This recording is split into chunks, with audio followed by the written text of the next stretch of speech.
All right, guys, got our last speaker of the year, okay?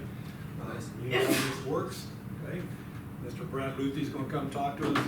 He is the Assistant Director of Student Life. Did I get that right? No, director. You guys are the Director of Student Life? Yeah. Somebody's got Yeah. something written down wrong in a computer. We'll have It's to all fix good. that. Yeah, that's a while back ago. So, Yeah. Director of Students and Residents Life is, I guess, my Students and Residents Life. Yes, And he's yes. gonna talk about his journey, his education, what it took for him to get here and kind of what he does. All right? Give a welcome to Mr. Luthe, if you would, please. All right. So, start out like I said. The year I was born was 1928. Just kidding. But I was born in 1991. I went to school in Wichita growing up, and K through 12. After that, I went to Cali for a couple years. Then I went to Fort Hays for a couple years. My bachelor's is in organizational leadership, and then my master's is in higher education student affairs. And so, got that completed, I believe, in 2017, 2018, somewhere in there. But how I got here was originally, whenever I was really little, I wanted to be a trash man. It has nothing to do with the story other than the fact that when you're little, you have dreams of what you kind of want to do, and I wanted to be a trash man in a rich neighborhood so that I could get the leftover good stuff whenever they bought the newest thing that came out, right? But it's still sort of a dream of mine. Maybe someday, we'll see. But in the meantime, I went to Cali, right? And then as I was at Cali, I had a scholarship for books and tuition for sort of a student leadership position where I was a student counselor on campus, and we also hosted student life events. We had 130 hours of volunteer work a semester that we had to do, and every week we went to a class that kind of certified us to continue to be that counselor and make sure that we stayed on the right track for student life. One of my favorite people while I was there that was also part of that was the director of Residence Life at the time. And anyway, that guy just had an impact on me that made me think, maybe that's something I could do. So after graduating from Fort Hays, I actually was a team lead at the Goodwill. And while I was a team lead at the Goodwill, I had an interview here as the director of Residence Life. I didn't get it. So 6 months later, they called me whenever the assistant director position opened. And when that assistant director position opened, I went and interviewed again, and I got the job. The assistant director of Residence Life at the time was a 3-part role, 33% in each one, which was admissions, and then it was student life, and it was residence life. So at the time, mainly I helped the residence life director with whatever task they needed help with. I lived in North Hall, and as a supervisor over there. And then I did the admissions work, which was usually tours, and kind of I would call people that we hadn't heard from and see if they were still interested in going to school here. With student life, which was the bread and butter, which what I really, really wanted to do was host the student activities at the time, was the reason why I would say I was really here. Hosting student events is one of the greatest things in the world. See, when my family, most of them started college or they went to VOTEC schools, they did not finish, but they had a lot of abilities to help students out all the way up until they finished high school. And so for me, it was awesome once I graduated to say that I can help people that my family stops helping at that high school level after they graduate, and then I have an opportunity to help the growth of the students. Now, whereas teachers are here to teach you about subjects and things like that, we're on the other end trying to help you with sort of those life skills, right? So living in the dorms, you're going to run into everything from homesickness to relationship battles trust, all that type of stuff. It's all there, man. And so as long as I can create an atmosphere that is, in a sense, a safe atmosphere where you can learn and go through those struggles, that's my goal. All right, so it's never the goal necessarily to get you guys in trouble. It's to help you transition in life and become the young adults that you are. Many students come from many different walks of life, and so we have basically inner city, rural. We have, so those two different lifestyles are very different. One like goes to sleep to trains and automobiles, and the other one goes to sleep to cricket, right? And so one of the biggest challenges is helping the students in the residence halls find that balance, because it's a shared space. And some of the things that we're so used to at home, whereas you might have to speak up to be heard, versus in some homes you speak at a lower tone, right? So at noise level, that's one of the number one things that we're looking at, that we can try to find. Another thing might be the cleanliness of your room, right? So maybe at home you were always the clean person, and then I worked you together with roommates that are totally different. Part of the goal there is to challenge you and try to help you understand what it's like to meet somebody new, live with somebody new, and then grow that relationship so that you can have a lifelong bond with that person. So you may not always understand or like it up front, but the goal is that by the end of the year you have a kinship or a friendship there that's going to be lifelong. And so I do my best to pair. Now, student life events, each and every one of our student life events is actually evaluated and categorized. So in other words, we have the institution or the college itself has institutional aims. And so our goal is to make sure that we reach those aims. So when we're looking at those aims, such as student success, when we're hosting a student life event, we have to keep in mind that that student life event has to, in some way, shape, or form, relate to one of those aims. So even though you guys might show up to those events and just have fun, our goal is that you walk away with something more, whether you know it or not. And so that's kind of the goal.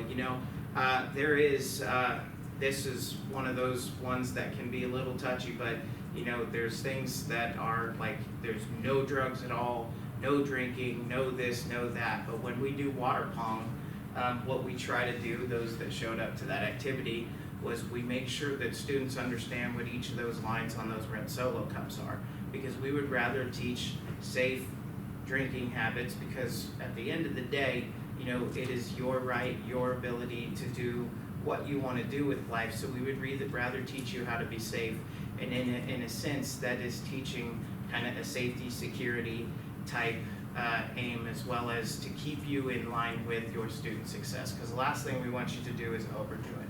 So hopefully that through that goal, if ever you're in a situation, you get to educate others like we were able to educate you that day. Another thing about student life is many people just show up, they have fun, and they're like, oh my God, this is great, this was awesome. But what they forget about is that the event planning all the way up from the very beginning, from trying to figure out what we're going to do, how it's going to reach the student name, how we're going to set it up, how we're going to make sure that we have all the materials, where we're going to do it, all of that sorts of stuff, all the way to the takedown and making sure that the people who helped us out are thanked, and that we also make sure that we leave the place better than where we got there.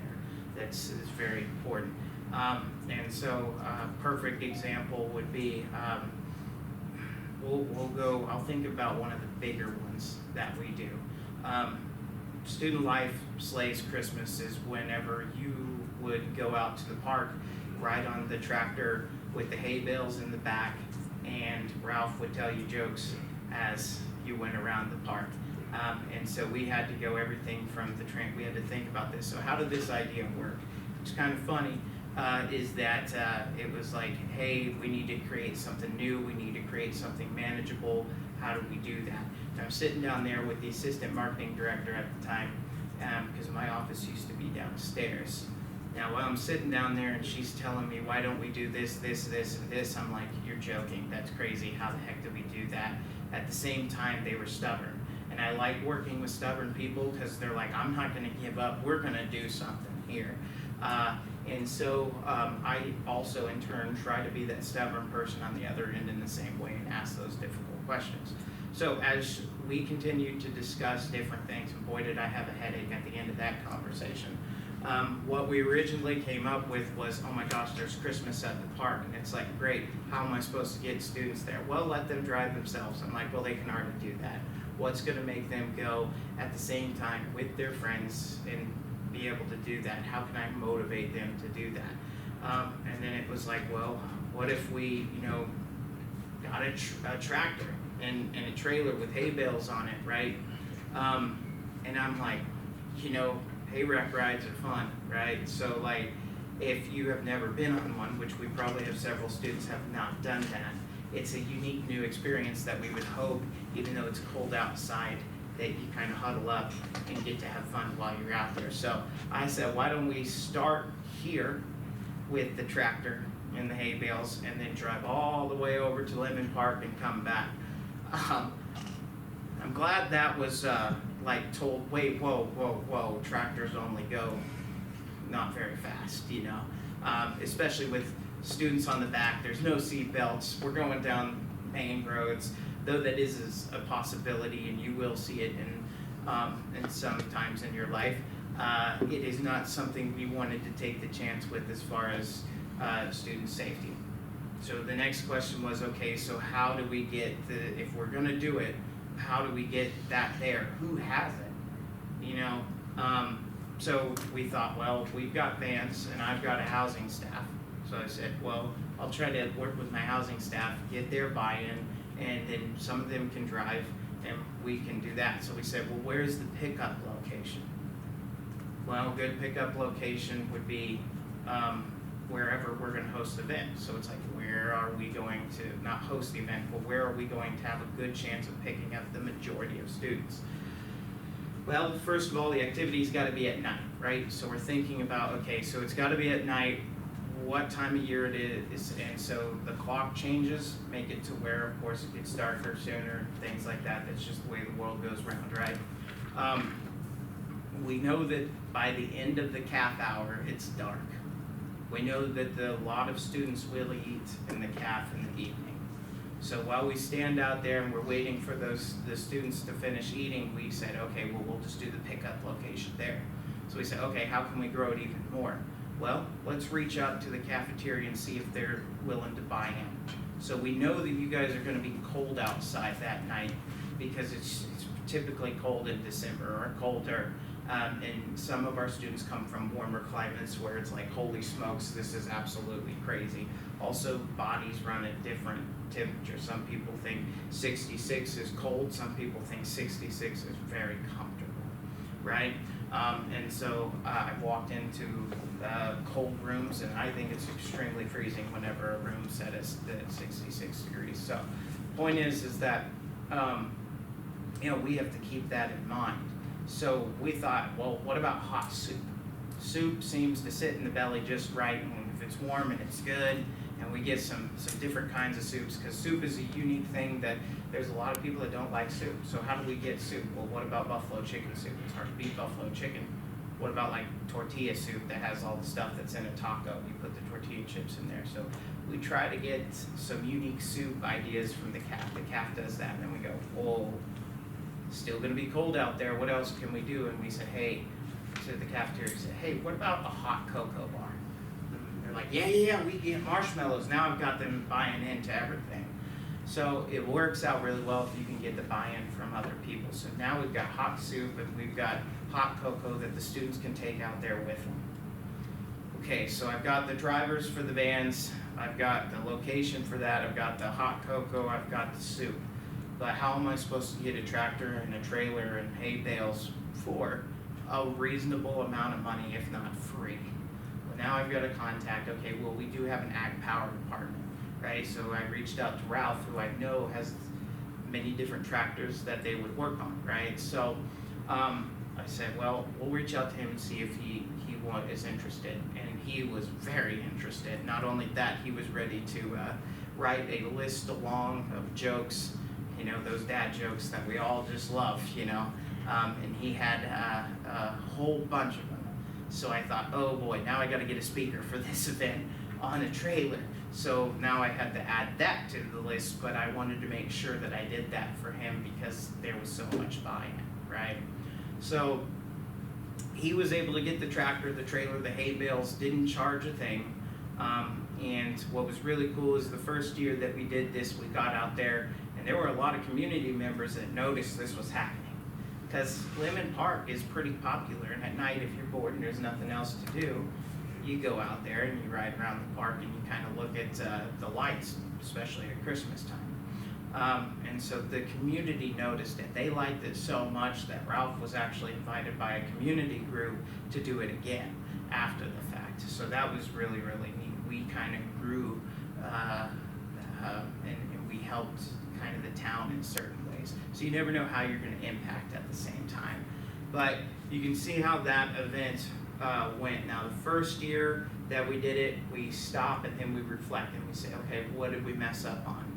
Well, one of the things that we thought would be better is if we had a bus the next year instead of having the 3 vans. It would be nice if we could just get 40 guys on 40 people on a bus and then transport them to the park and then come back, and that would be a lot better. So, in other words, you sit there, you evaluate, say, how can we make this better? How do we get students to want to go? How do we do this? And so, you know, standing at the door, trying to really encourage students to go. In a sense, you also peer pressure them, give them a hard time, give them, you know, hey, oh, come on, man, come on. You know, you just do what you can to try to get that involvement, because what we know is that every student that does go and comes back is laughing and they're smiling with a lot of joy.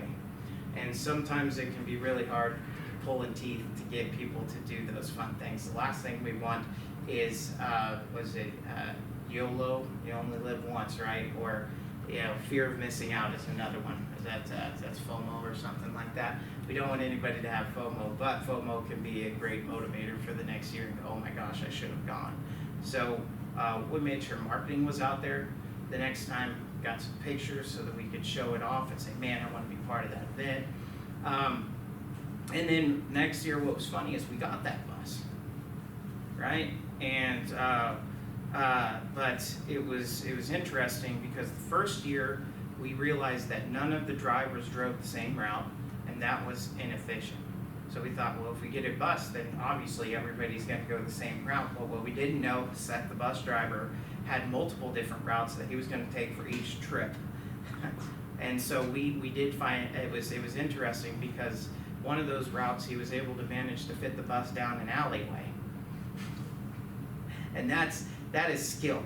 All right, but as we think about these things again, we have to review. So the next year we have vans again, but with the vans we have a route that we need to take. All right. That being said, that year we found out that Ralph had COVID, so he couldn't drive the tractor that year, and we needed to scramble the day of to find someone else with the tractor trailer. So these are things that you also run into in my line of work where you're like last minute adjustments. So that day we're calling around, we call the road. Do is those of you who have gone to a late night breakfast, is we got to make sure that we know how we can do better for you and what you enjoy during the year. So we have a survey that we have you take at the end of the year. Well, no one wants to really fill out a survey. I mean, there's very few people. I guess there are some that are like, oh yeah, survey, but I might be one of those people. I'm not going to say it, but I kind of am actually. But the survey, if you fill out that survey is going to help us. So all those questions are made by us and geared to be able to make us be better for the following year. But I go, what's going to motivate students to get us to do a survey? Well, I need to do a late night breakfast. What's going to get me the most students? One of the most popular activities is late night breakfast. So I know that if I can get it there, I'm going to get the majority of student input so that I can be better the next year. So I'll change what I can based upon that survey. So those surveys are very important as you go through late night breakfast at the end of the year. Make sure you kind of take your time, let the others know how important that is, because it does justify the changes that we want to make, and the changes come from your opinions, which are extremely valuable to me. Those surveys are also handed over to our cabinet members and then shared with the board of trustees. So that is how important that survey data is, because they are, at the end of the day, the true decision makers, and we need data to tell them why we're asking for it. And you are the data. Your input, your values, what you say is what makes those changes happen. So, because what changes, what proves to the people who are willing to sign the checks, they're gonna say, well, that's just what you want. It's like, no. And they say, well, how do you know? It's like, well, students told me. How many? Who told you? Because a lot of times says everybody is saying this. Everybody is 5 people whenever there's 344 beds on this campus. It's not everybody, right? So like you have to be able to prove that that is what it is. So how do I get people to do the late night breakfast? Because if I say, okay, you can't eat breakfast until you do the survey, I also want a reward for the survey. What do students like? Gatorade, Powerade, right? It's a very popular drink here. It's what they run out of the most. So if I can get Gatorade and give it to them, I know that that would be a great motivator. Also, what about all the memories that they had here that year? You know, maybe I try to get them a t-shirt. People love t-shirts. So we get a t-shirt to promote that night so that when you wear it around the people who see it that didn't go, oh my gosh, I want one of those t-shirts. And for those of you who went last year, we hit record numbers, which is really exciting to us because again, that's data that will help us get done what we need to get done. But we ran out of some of those shirts, and this year we obviously knew we needed to order more because we need to make sure that all of our students are taken care of. In the spring, what's different from the fall is that we get a shirt and then we give out markers because we know that many of you want to sign each other's shirts and leave a note for everybody else. So we have to think about that type of deal. How can we motivate? So we give the marker, we give the shirt, we give the Gatorade, and then we need to pick me up because it's finals week, right? So we give out a granola bar, just to seal off the deal. So once you get that, you get your blue bag, we go, how do we stop students from getting the food without doing the survey? Well, the blue bag is in a sense the golden ticket. So the person who's standing there will say, hey, you don't have a blue bag, or at least that's their job, say, hey, you don't have a blue bag, you need to go back out, do the survey, get the blue bag so you can come back in. That's what allows us to know that things are done. All of these things have to be thought about, planned about, that is a lot. So just like it is with student life, whenever we're trying to create the illusion that everything is perfect and you get to come enjoy and then head out, I do the same thing with housing. So I often tell people, assume I know everything and assume I know nothing. I have to pick and choose my battles very, very, very wisely. It is, the housing is an opportunity for growth, just like I said. The last thing I want people to do is to get in trouble or make a mistake that may last a lifetime of following. So if I can do preventative stuff, then I do that. So I make sure that if I know that students are putting themselves in a situation or have a suspicion of certain situations happening, if I can get ahead of that, either talk to the student or talk to the coach, someone who the student very much respects, they can pull them aside and say, hey, let's not do that because here's what would happen. I've learned that not everybody respects everybody, not everybody sees everybody the same way, and so it is important to reach out to those who are potentially more valuable to that person than me. And so, but I often also say that my job is to create the illusion that everything is fine in a world of chaos.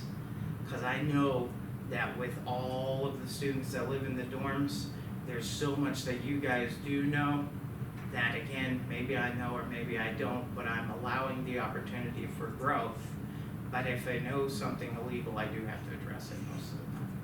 not most of the time, it's legal. I have to address those things that are illegal. But at the end of the day, if you leave here and you say, man, I had fun, and man, those were good days, I wanna, I remember that. Not necessarily I wanna go back, but those memories were so impactful that, for the rest of your life, you're thinking about that. If you leave here saying, I met people that are going to be lifelong friends, and we still keep in touch today, even if that's one or two, never would have happened if the atmosphere wasn't what it was. And so I just have to make sure that there's a safety, security, a feeling of a certain amount of belongingness. And then if I do that, the rest is all up to the student, and they will take care of that for me, so I don't have to do that. Let's see here. I'm trying to think of anything else it might have, but there's plenty that I do, plenty that I think about, plenty that I have to analyze. In my position, it is a unique position because I supervise 20 RAs, 8 housing supervisors, and then at the same time, student life was once under me, so I had to do that as well. That is a lot. And every year I have to rehire or hire new RAs, which can be difficult. Imagine if you're running a business where you have to see the people who you interviewed and then turned down the next day. It can be very awkward, right? And so, and I know that some of you are familiar with that. It is very hard for me to have to choose, and just know that usually the way that I am, I have to pick out of several different interviews, just like any business, and I hope that anyone who's in this position does feel comfortable coming to me. I'd be happy to work with them so that the next time we can work on, they can work on something, because the opportunity for growth is here. That's what we're trying to create in this atmosphere.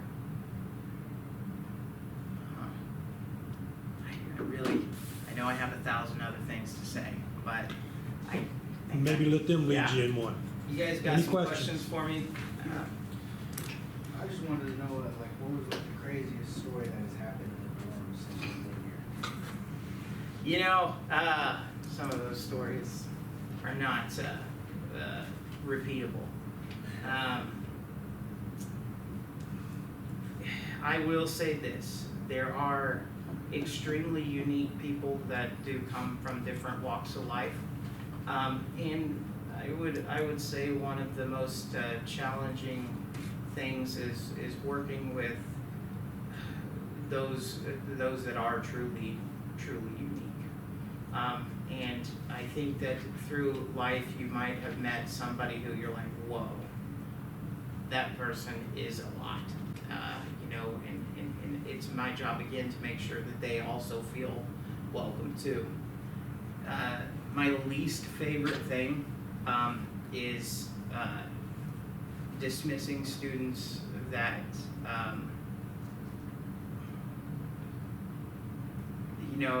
it's hard to say. I think that PCC is not for everyone, but dismissing students is extremely difficult. Part of what I have to do is create that safe space, and part of what makes a space safe is making sure that the culture of the community and the safety of everyone is taken care of. And so, my crazy stories usually involve situations in which I was put in a situation where I didn't have to, or I had no other choice. That's what I meant to say. There's certain times. So for those students that were in those situations, there are a few that I've actually seen out and about. For instance, I went to Six Flags and I saw one of those students. And before me, it was Charles Kiefer who was in this position. And so Charles is now the SID esports coach. And we were both, he was the one and I was kind of his backup whenever we had to dismiss this in particular student. Well, he stopped us at Six Flags and he was like, how are you guys doing? And we're like, whoa, like, you know, the day that we last saw you, you were relatively upset. And he said, you know, what you guys did was the best thing for me, and I had no idea at the time, but now this is what I'm doing. And so my final lecture to most people whenever I am dropping them off at the airport or something like that, in situations where we do have to do dismissal, I say to them, understand this is not the end. Pratt is not for everybody. And once you find something, stick with it. This is not the end of your college days. If you want to look at college, if you want to look at work, go do it. And so that advice is given to everybody who I do have to talk to and let go of for the most part, if I have the opportunity to give that speech. It is nice to see that even those that are the craziest stories end with joy, I guess you can say. But yeah, so I would love to tell you specifics, but just to protect the student, I'm gonna not say that. So, any other questions? How do you get okay, so since this is a JUCO, it's like a 2 year, so you get a lot of new students every year. How do you stay engaged to get the newer kids instead of the people that already know you and stuff, and get to meet new people every year? That's a good question. So I'm going to answer that in two ways. For student life, every year is totally different. When it comes to student life, it's almost as if at a JUCO, 1 year we'll have a lot of students who are interested in creative style activities, and then the next year everybody's interested in sports. And then we have a year where people are interested in movies. And so we will see and have to make gigantic adjustments every year for our student life stuff, because the world changes extremely fast today. I do feel like, back in the 90s and early 2000s, there was less ways to entertain yourself in your room. And so therefore you had to leave if you wanted to do something fun. Hence the reason why you will probably tour other colleges that have much smaller rooms than what we do. So if you do tour 4 years and you notice that 4 years have extremely small rooms, it's because they really want you not to spend time in your room. They know that the goal is to just have a place to sleep. How do we keep them engaged? It is more challenging on the student life side, I believe, than it is on the housing side. And you just have to be creative, and you have to listen, and you've got to watch, and you've got to analyze. Because once you hit the stride, you keep running with it. And it may take a month or 2 months before we figure out that stride. I do believe that this spring we have done a lot better with the student life deal, because our numbers have shot through the roof. Our Beaver Chats seem to be a very, very popular thing. They do go on at 11 o'clock on Thursdays, so you might catch the tail end if you make it to the cafeteria on time. But I know that if you do follow us on social media, you may see some of your peers on that Beaver Chat. That's one of the things that we've done different this year that has gone well. We also did figure out that many of the students actually enjoy more relaxed activities, and that is what we primarily focus on. It's just the detoxing. Life can be rough, so if we can provide an opportunity to detox in a more relaxing, almost meditative way, then those activities have gone a lot better. When we do host sport style activities, we had volleyball last night. Sounds like there was quite a few people there. We have found that this year, in most cases, more students want to watch than compete. And so we do know that we're having to reach the different styles of students. That being said, having 5 students show up to an activity is not necessarily a failure. Because that style of activity, we will have the same 5 students show up. So we need to look at that as a success, because numbers are not always the success. We're reaching that that type of student's love in life, whereas those 5 students don't show up to any other thing. And so we have to think about those things. So numbers are not always what is good. You have to think about the bigger picture of things. So we won't necessarily stop doing those other events, but as we do events, we also have to keep track of like, hey, we're spending this much money, right?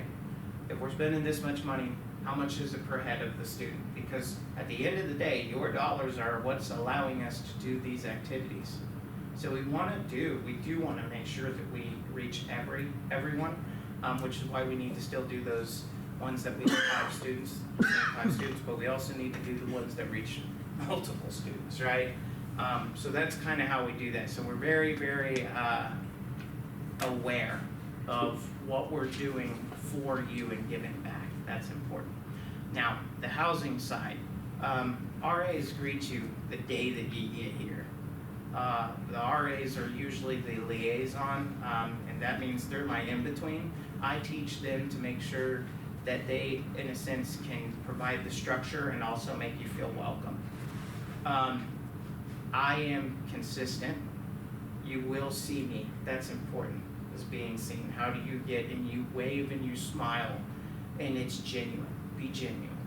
That's how you get the freshmen to like it as much. And at that time, at the same time, the sophomores will teach the freshmen that though he might come across as this, he's actually a pretty cool dude, right? So like, it's just my goal. And what I have found is that the majority of students who have ever been in my office for any conduct purpose, usually we're really cool after the fact, you know? So like, it's not about getting anybody in trouble. It's always about the lesson in life. And they realize real quick that I'm here because I care and I'm genuine about it. So that's my biggest advice. So be genuine, and at the end of the day, everybody's gonna see it. You know when you meet a fake person, right? So don't be fake. Yes? When you first got to PCC, with the job you have right now, the position you have right now, how difficult was it to enforce discipline students? Yeah. So I started in 2016, so I was younger, I was closer to the majority of students' age. One thing I will tell everybody is I'm not a hypocrite, okay, because I'm not. So if I ever ask anybody to do something, more than likely I've done it already, and if I haven't, I will be very upfront with them and say, this is something I'm asking you to try because I've never been in this situation before. So let's experiment together, because we gotta figure out how to do this, right? But I was a goody two-shoe kid. And so holding people accountable in providing structure. I grew up in a world of chaos. My household was fun, open, and when I was a kid, I also had a lot of issues growing up. And so I had to seek out therapy and get help and learn about structure, because I was being raised in a world that was very chaotic. That structure allowed me to do it pretty quickly. It did not take long for me to be able to enforce, and it also didn't make me feel bad whenever I was encouraging and helping students.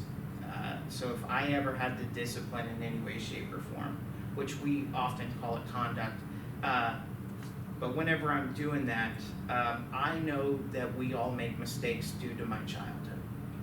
I do not feel, I don't lose sleep at night because I'm not a hypocrite whenever it comes to some of the things, because I didn't do those when I was younger. So holding students to the same expectation, truly, and I mean this, I didn't drink until I was 21, right? So anytime I do have to hold a student accountable for having alcohol in the dorm or drinking in the residence halls, I can do that while providing the lesson because of the mistakes that I've made, even though that might not be the same one, and not lose sleep at night. So for me, it was really easy, and it was very quick, because I had a lifetime of my own struggles, and and I also knew that there was somebody there for me and I wanted to give back. And I also know that anybody who's inconsistent and lets one group get away with something while another group doesn't, and that being said, I can be extremely good at my job.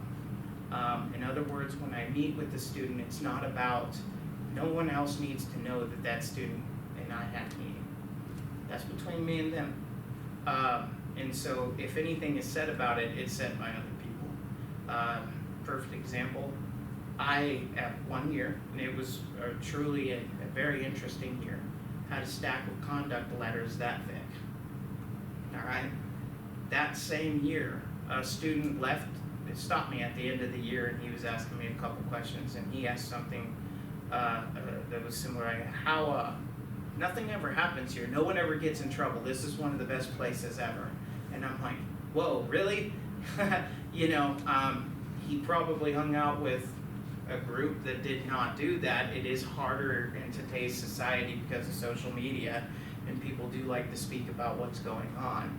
But again, it's between me and them. So yes, it didn't take long, and it wasn't difficult.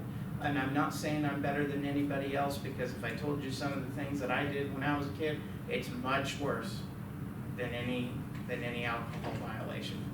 And boy, did I get lucky, because I had somebody who stepped in front of me and said, "You're going down the wrong path." And so that's why if I can be that person that helps, I want to be that person. Yes. Is there anything you do to support student success athletically? Okay, so there is, look, this is unique to me, okay?